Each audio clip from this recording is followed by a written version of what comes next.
Did the items for Jane and Hannah arrive? Starting today, we're going to be supporting them, my husband Bob declared triumphantly over the phone. I was at a loss for words due to Bob's sudden declaration. It seemed like Jane and Hannah were the only ones on his mind, with no consideration for me. I contemplated discarding such a husband. Yeah, the stuff arrived, and I just moved into a new place. I responded in a deliberately cheerful tone. A new place? Bob muttered, then seemed stunned. My name is Caroline Smith, and I recently turned 50. I work in sales at a major company, and although the job comes with constant complaints and troubles from clients, it's rewarding and enjoyable. My only family is my husband Bob. We don't have children, and my parents passed away some time ago. My parents-in-law live nearby, but we aren't that close. We have a casual relationship. Bob loves dining out, often taking his sister Jane along for many outings. Jane's daughter, Hannah, always joins them. In the early stages of our marriage, I complained to Bob about him prioritizing Jane and her daughter over me. However, those feelings gradually faded. I want to repay them for the struggles I caused during my student days. After learning of Bob's sincere feelings, I understood that my in-laws are impoverished, living in a small, run-down apartment. It's incredibly cramped. Bob diligently pursued his studies, but he didn't pass his first-choice state university, only getting accepted into private ones. His parents couldn't afford to pay, so Jane, who was working at the time, helped with his tuition. Bob seems grateful to Jane for supporting him during difficult times. After Jane got married, she quit her job to be a stay-at-home mom, limiting her financial resources. After hearing this story, I stopped complaining, understanding the reasons for wanting to give back. I thought it best to let Bob do as he pleases, despite a bit of loneliness.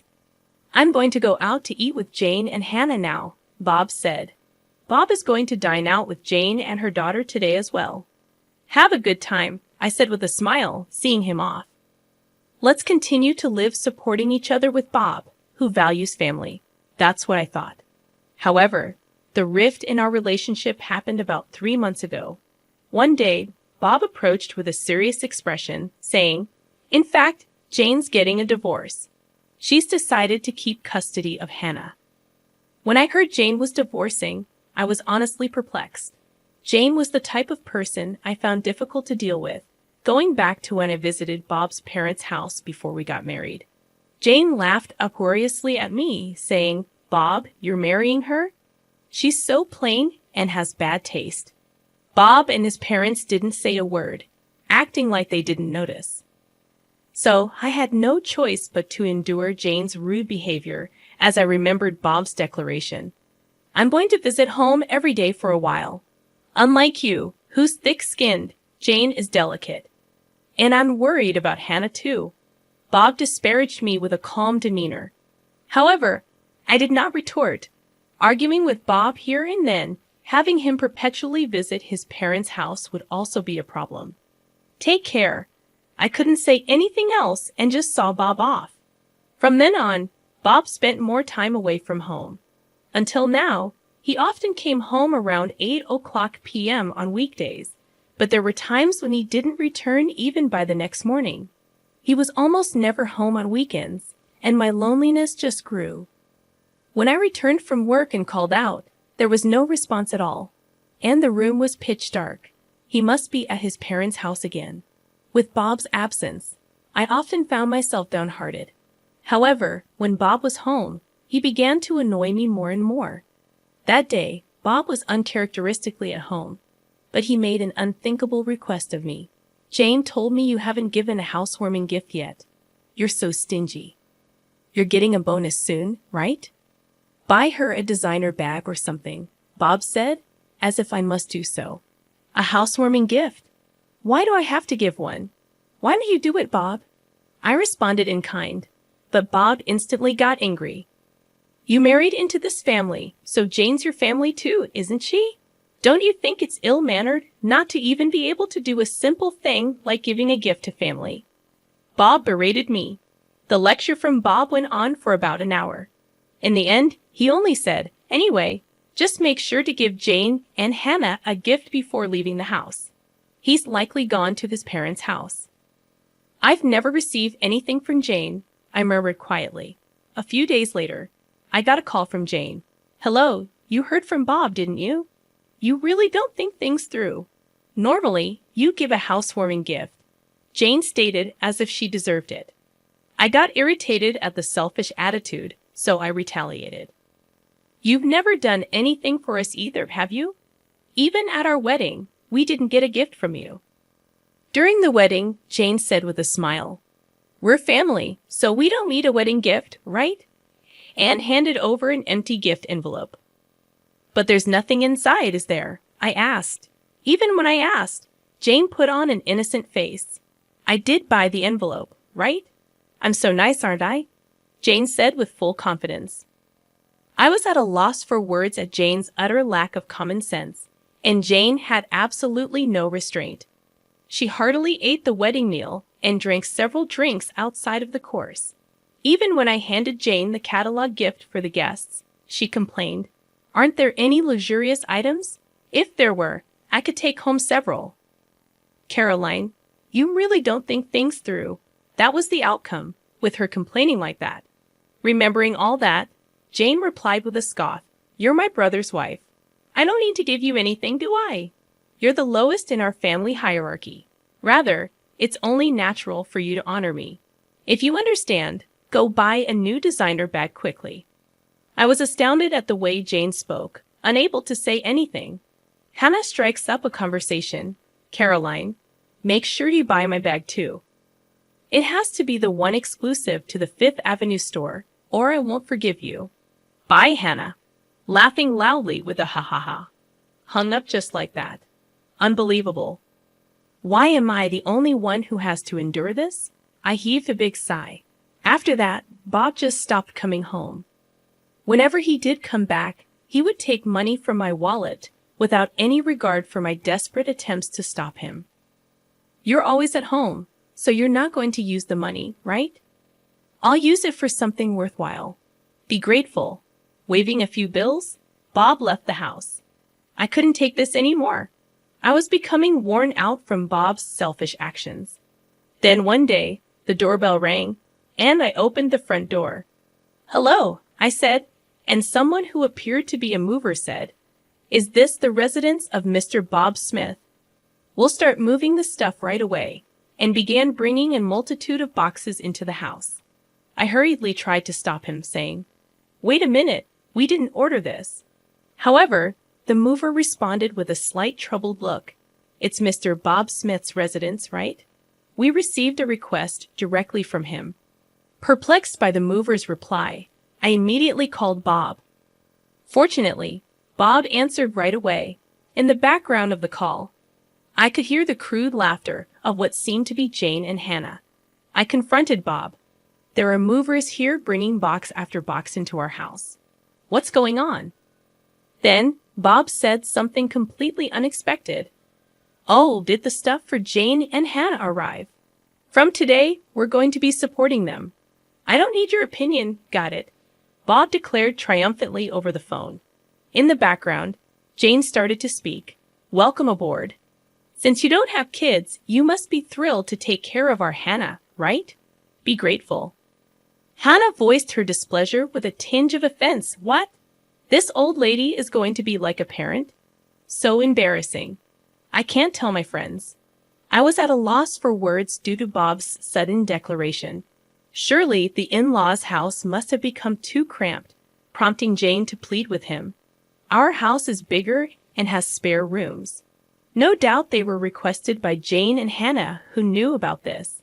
It seemed like Bob only had Jane and Hannah on his mind. There was not a shred of consideration for me. I might as well discard such a husband. I made up my mind as I remained silent. Bob continued to issue orders. Additional baggage will arrive in a week. I bought new furniture for Jane and Hannah online, so make sure to get things sorted out. We'll stay at our parents' place until then. We can't live in a room scattered with boxes. Bob said so with a laugh. Hey, isn't this too pitiful for Caroline? She has to sort out our stuff all by herself. Jane was also snickering. It's our precious belongings. Handle them with care. Hannah had the audacity to demand. I wanted to hang up this call so badly. All right. I simply said that and immediately hung up the phone. Right after hanging up the phone, I swiftly sprang into action. A week later, Bob called again. Did the additional baggage arrive? Did you tidy up the room properly? Bob probably wants to know the current state of the house. He seemed somewhat anxious. Unable to calm down, so I smiled sweetly. Yep, the stuff arrived. And I just moved into a new place. I responded in a deliberately cheerful tone. Ha, a new place. Bob muttered, and then was stunned. In fact, on the day Jane and Hannah's belongings first arrived, I promptly sprang into action and headed to a local real estate agent, directly negotiating to find a place to live. Initially, they declined, stating it was impossible, as most places require renovations before moving in or have handover procedures, meaning you can't move in on the same day. However, after checking with several agents, I was introduced to a women-only shared housing. It came with automatic locks, providing a safe environment for women to live in.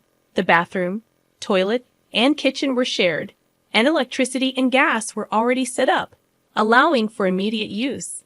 Additionally, a cleaning service came regularly, making it a well-thought-out housing option. Since it was furnished, minimal luggage would not be a problem. According to the real estate agent, there was just one room available. I'd like to see the room right away. I immediately requested from the agent. They took me to view it straight away. And just by taking one look inside the room, I decided I'll take it. When I shared this story, Bob was visibly shaken, even over the phone. Moving out on your own is utterly unreasonable, isn't it? We're a married couple. Apologize to me right now and come home, Bob scolded me. Jane, perhaps shaken, hysterically asked, What's happening with our room? Hannah too yelled angrily, Don't mess with us, old hack. Wang didn't rebut. Bob said, as if he thought of something clever, Do you think it's okay to do such a selfish thing? If we get divorced, you'll be the one in trouble, you know. That's right. With your age and looks, you won't find another suitor in the future, right? You're just a plain old lady. Your future is looking pretty bleak. How pitiful. Serves you right, Jane said, sounding rather pleased. In the background over the phone, Hannah was laughing and saying, The old lady's done for.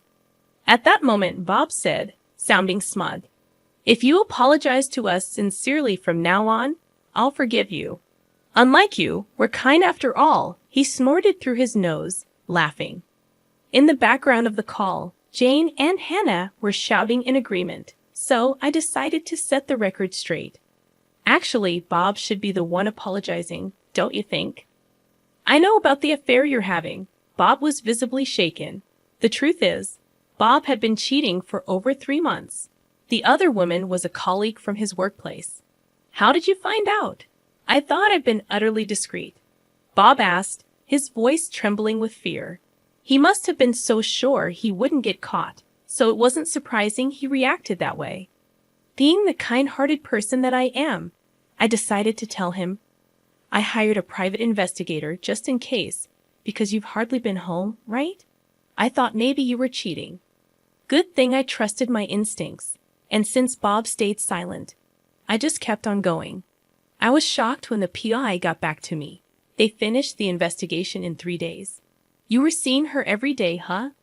Those meals out with Jane and Hannah were only on your days off, it seems, I said, laughing. According to the PI's findings, Bob had been gallivanting around with his mistress every day after work. The money he'd likely been taking from my wallet must have been for her. Bob and his mistress were often close together, making it easy for the PI to get good pictures. I'm going to divorce you, Bob, and I'll be demanding alimony. And, of course, from your colleague, the mistress as well. Expect a certified letter at your office. Smirking at Bob after receiving the PI's results, I headed straight to a law firm. Even the lawyers seemed rather taken aback by the conclusive evidence I presented. How dare you? Bob spat out, clearly irate. When a certified letter arrives at the company, even without opening it, they'll probably have a pretty good idea of what's going on. It's not just going to Bob, but to his mistress at the same company. Surely, everyone at the office will find out about their affair. Hey, Bob, are you okay? The situation has taken a dark turn, and Jane sounded anxious. Jane must have been planning to have Bob and me take care of life's chores for her, intending to lead a leisurely life. Jane has a long history of being a housewife, and it's unlikely she can start working now. Bob is the only one to rely on, and it can't be helped, I guess. Bob, what are you going to do? I haven't worked a day since graduating from high school, and there's no way I'm doing a part-time job now. Hannah seems slightly troubled as well. Even when Jane and Hannah blame him, Bob remains silent, unable to say anything. I delivered a further blow to Bob. Bob, you probably haven't saved any money, have you? It said in the investigation report that you've been generously spending on your mistress, even bought her the new designer handbag. Maybe you're in debt too. I dropped a bomb, and whether Bob is shaken up, he can't find the words. Ignoring him, Jane is yelling at him. What? You don't buy them for me. But why did you get them for your mistress? Are you kidding me? Plus debt? How much do you owe? I hate you, Bob. Even though I begged so much, you never bought me anything. Hannah also scolds Bob in a high-pitched voice. On the other side of the phone, Jane and Hannah are noisily complaining. Caroline, I really am sorry, so please handle these two somehow. Bob pleaded with me in an exhausted voice. But I have no intention of forgiving Bob. Why don't you deal with it yourself? I'm not involved, and it's what you deserve. Better tell your mistress soon. If you dilly-dally, a certified mail will reach your company, you know? I said to Bob with a smirk. Damn, Bob seemed frustrated. Ignoring such a Bob, I spoke. Well then, do your best, and please give me plenty of alimony. I hung up the phone right there. After hanging up, there were several calls from Bob, but I ignored them. Let Bob and Jane struggle as much as they want. I muttered quietly and set Bob's contact to block incoming calls. After that, my divorce with Bob was finalized. Initially, Bob resisted because there was dual income. Until now, Bob could afford to live even while he just messed around. With just Bob's income, maintaining the lifestyle we've had until now is certainly not feasible. It seems like Bob understands that, which is why he doesn't want to divorce me. However, I have decisive evidence of Bob's infidelity. Ultimately, I conveyed to him that I have absolutely no intention of reconciling, and that I will take legal action if he doesn't agree to the divorce any longer. With that, Bob, hanging his head down, said, I'll agree to the divorce, and stamped the divorce papers. So I demanded alimony from Bob and settlement for emotional damage from his partner. The amount was determined while being informed about the going rate from my lawyer. I believe it's a fair amount. In fact, Bob's partner paid it promptly. Apparently, she borrowed it from her parents after explaining the situation. However, it was a steep amount for Bob. Can it be reduced? Even though he said that numerous times, I ultimately rejected Bob's request during the meeting with our lawyers at the law office. How about I add on the money you stole from my wallet? I cheerfully asked. Bob turned pale as a ghost. That amount is fine. In the end, Bob, trembling, agreed.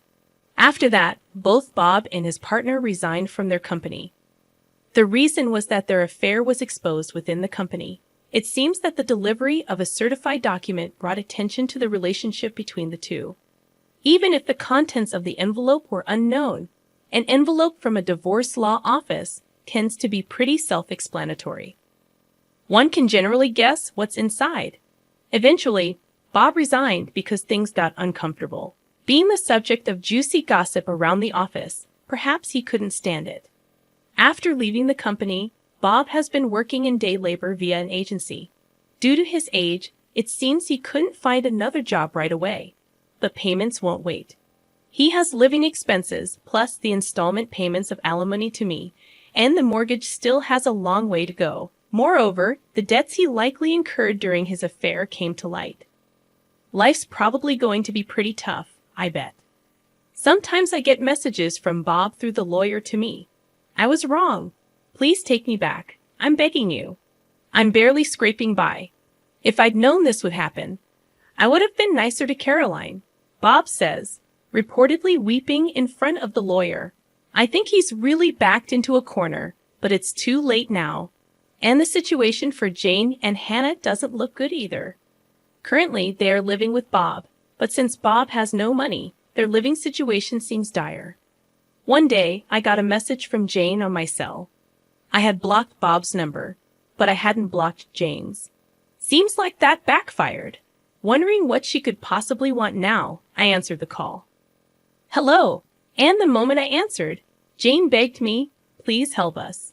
We're living with Bob, but he has no money, and our electricity and gas are going to be shut off.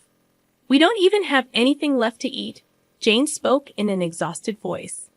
I was surprised that their living situation had become so desperate, but I had no intention of helping, so I brushed Jane off coldly. Why don't you work? You're healthy, aren't you, Jane? You used to work back in the day, right? Then Hannah, presumably next to Jane, spoke up. Caroline, isn't that harsh? You're working at a major company. You wrangled money out of Bob and his affair partner, so you must have some financial leeway, right? So you have a duty to support Mom and me. If you tell us your address, we'll come there. Take care of us. Hannah apparently has no intention of working even now. It's truly exasperating considering she's still young. Biting back a sigh, I conveyed my stance. Now that I'm divorced from Bob, I'm a complete stranger to you, Hannah. I have no intention of supporting you, and I don't want anything more to do with you. Don't call me again. As soon as I finished speaking, Hannah shouted, Don't mess with me, you old hag. You should just quietly take care of us. Tell us your address right now. After that, they kept shrieking for quite a while. Their characters will likely never change for the rest of their lives. I have nothing to do with this anymore. Goodbye. With that, I hung up the phone. I immediately blocked Jane's number. I never want to deal with them again. In their current state, they will likely face more hardship, but it's their own laziness that brought this upon them. I think it's fine if they continue to suffer. A year later, I decided to move out of the shared housing. It's a bit sad to leave where I made friends. The reason I'm leaving this fun and lively place is because I decided to adopt a dog. I met the dog at an adoption event a dog-loving friend invited me to, and I went along. That's where I had a destiny-filled encounter. While other dogs were being friendly with various people, this dog was different. It stared at me intently the moment our eyes met. I thought this dog might need me. After that, I attended the adoption events many times and deepened my bond with him.